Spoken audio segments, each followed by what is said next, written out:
Harga sayur-sayuran di Bandung dan sekitarnya turun drastis. Hal ini disebabkan oleh melimpahnya suplai dan kapasitas produksi yang tidak terjaga. Tidak sedikit petani yang memilih membuang hasil panen atau membiarkan tanamannya di kebun daripada memanennya. Pasalnya anjloknya harga sayuran tidak sebanding dengan modal yang telah dikeluarkan. Elin Herlina lesu sayur-sayuran dagangannya tidak laku. Menurut pedagang sayuran di pasar Ujung Berung Bandung ini, stok sayuran memang sedang melimpah dan harganya menjadi murah.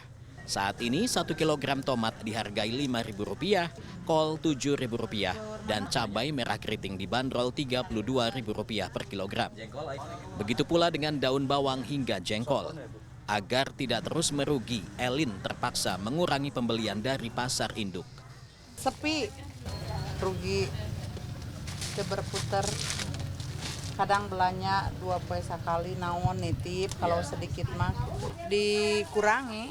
Toge biasanya kan 20 kilo, sekarang 10. Tomat yang tadinya berapa kilo, sekarang ambil berapa kilo? Biasanya mah satu hari, kalau sekarang mah ada 4. Kondisi yang sama juga dialami Imas Neni, pedagang sayuran di Pasar Kosambi, Bandung. Menurut Imas, penurunan harga sayuran ini merata hampir pada seluruh komoditas sayuran, seperti tomat, jengkol, timun, kol, hingga kentang. Pedagang yang sudah 20 tahun lebih berjualan ini mengaku pendapatannya merosot. Meski tidak mengurangi porsi belanja dari pasar induk untuk menyiasati kerugian, ia terpaksa membeli komoditas sayuran yang tidak cepat membusuk. Kentang sekarang rada turun, sekilo 20.000. Dari berapa tuh? Dari 24, sekarang 20.000. Timun gimana? Timun naik turun, timun. Sekarang tadinya 12.000, sekarang 10.000 gitu. Sesuai biasa aja, nggak dikurangi. Anjloknya harga sayuran saat ini sudah tentu merugikan para petani di Lembang, Kabupaten Bandung Barat, serta di Pasir Jambu, Ciwidey, dan Rancabali, Kabupaten Bandung. Tidak sedikit petani yang membuang hasil tomat dan membabat tanaman sayur mereka. Salah satu petani di Pasir Jambu, Dede Koswara, mengatakan jenis sayuran yang harganya turun signifikan adalah tomat, kubis, pakcoy, bawang daun, timun, hingga cabai. Di tingkat petani, 1 kilogram tomat dihargai Rp1.000. Begitu juga jenis sayuran lainnya. Sementara modal yang dikeluarkan sejak penanaman, pemupukan, hingga panen sebesar Rp5.000 per pohon. Itu belum termasuk ongkos angkut dari kebun ke pinggir jalan. Dede yang merupakan pengurus kelompok Pasar Tani Kabupaten Bandung mengatakan kerugian yang dialami para petani sekarang ini lebih parah dibandingkan saat pandemi COVID-19. Akibatnya banyak petani yang memilih membiarkan tanamannya di kebun daripada memanennya. Kondisi ini sudah berlangsung selama 3 bulan. Saat harga sedang bagus, petani di daerah ini bisa mengirim sampai 30 ton sayuran senilai Rp100 juta. Saat ini, pengiriman hanya berkisar 15 ton dan pendapatan pun menurun sampai 50%. Buat sekarang yang di lapangan, petani memaksakan karena udah bidang keahliannya di sana, bidang usahanya di sana, akhirnya memaksakan. Cuman yang biasa kita tanam misalkan 1 hektar berkurang menjadi setengah hektar. Yang biasa bertani misalkan 3 lokasi sekarang 1 lokasi.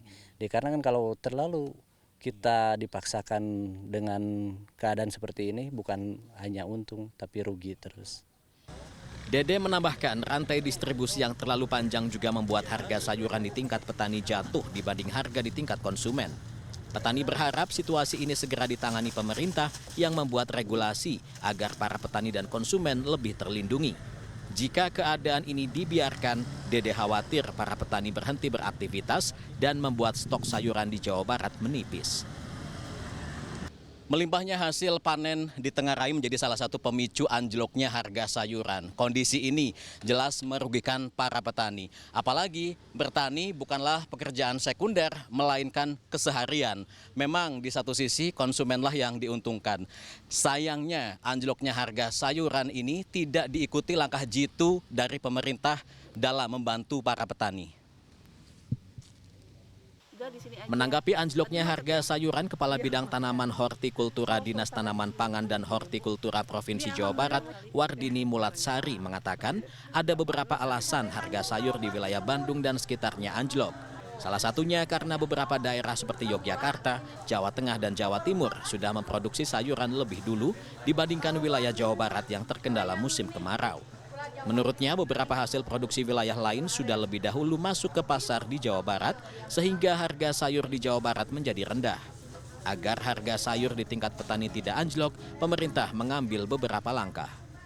Internal kita biasa melakukan kegiatan pasar tani. Pasar tani ini fungsinya adalah menghubungkan antara petani dengan konsumen. Berharapnya adalah bahwa akhirnya ditemukan harga yang terbaik untuk kedua-duanya. Kalau untuk eksternal, kami sering membawa petani kita untuk mengikuti kegiatan basar, pameran, atau pasar murah yang diselenggarakan oleh instansi lain, baik itu pemerintah maupun swasta. Wardini menambahkan agar petani bisa merasakan nilai tambah dari hasil produksinya, pemerintah juga memberikan fasilitas seperti bangsal untuk hasil panen, alat olahan, dan alat-alat lain yang bisa digunakan untuk menyimpan dan mengolah hasil panen agar tidak cepat busuk dan bisa dijual kepada konsumen dalam keadaan segar. Tim Liputan CNN Indonesia, Bandung, Jawa Barat.